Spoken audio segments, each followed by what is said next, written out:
you're wondering what phonics for nursery should look like, then you're going to want to know all about alliteration. Building an early awareness of alliteration is a key pre-phonics skill which really helps our 3 and 4-year-olds to hear the similarities and differences in spoken sounds at the beginnings of words. In this Phonics for Nursery video, you'll learn everything you need to teach this critical pre-phonics skill spectacularly well. And keep watching right to the end of this video for recommended reads and some great games to play to put all of this theory into practice. And like these other popular videos on this channel, it's a mini training that's a sneak peek into my high-value, action-packed, ready for reading online course. So let's get started learning all about alliteration and why it's so important for success in phonics for nursery.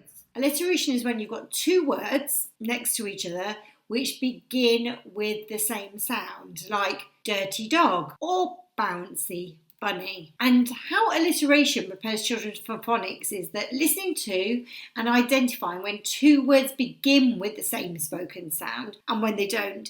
It's a key pre-phonics skill. It's really difficult for children to pick phonics up quickly if they haven't been used to listening out for these through playful learning before the letter sounds are introduced. And for us to begin this important work on alliteration, where children are just listening out for those sounds at the beginning of words, they've got to be able to build on a background of strong phonological awareness. And this is known as phonemic awareness. Playing games and joining in with stories and rhymes which explore alliteration help children to be able to isolate those spoken sounds in words.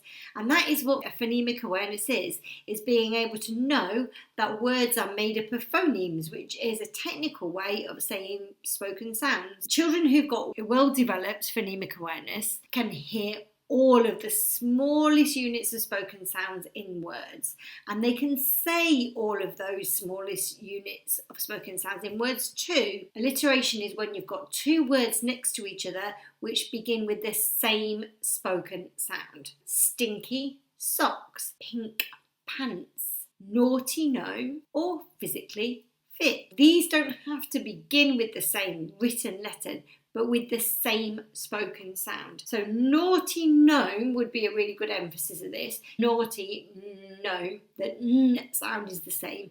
But we can see, because we're adults, that those are spelt slightly differently. The emphasis here is about hearing and saying the sounds, not particularly looking at the letters. What we need to be really aware of is that when we're thinking about alliteration, we're not thinking about a list of things that begin with one sound. It's not about getting out a t bag full of things which begin with t. Alliteration is primarily about 2 words next to each other which begin with the same sounds. If I've got tomatoes, crisps, sandwiches, lolly and donut on my list, I could create some alliterative phrases just from that list of everyday things.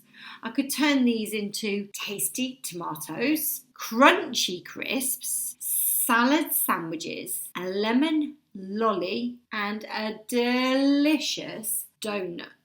How about you? Can you turn these words into alliterative phrases? Remember, it's 2 words beginning with the same spoken sound, which doesn't always have to be written or spelled in the same way. It just has to sound the same. Pause the video and see if you can think of some examples of your own. How did you get on? These are my examples. So I've got bouncy ball, green grass, buzzing bee, plant pot, soggy soil, and wet wellies. This is super easy.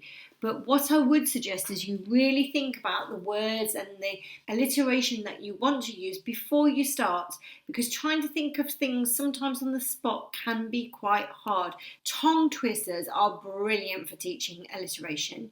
Tongue twisters help children develop an awareness of alliteration because most words in simple tongue twisters begin with the same spoken sound.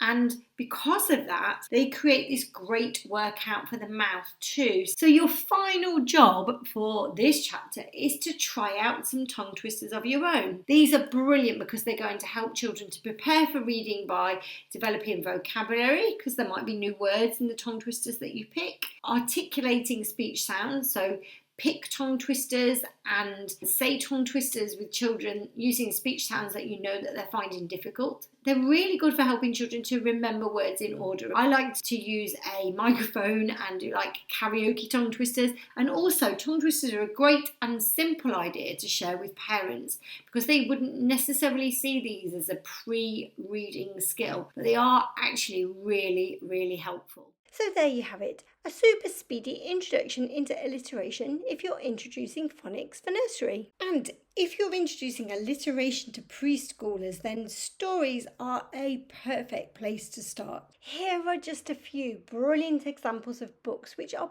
perfect for preschool because they introduce alliteration through lovable characters and super stories.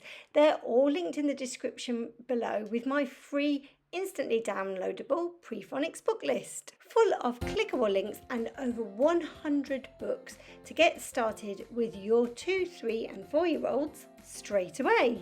And these super simple alliteration games are also linked in the description below to give you lots of super simple ideas for helping your preschoolers with alliteration ready for reading. And if this Phonics for Nursery mini training has been useful, don't forget to give it a quick thumbs up, subscribe and click the bell to be notified of more videos just like this one. And let us know how you got on. We'd love to hear from you. See you soon.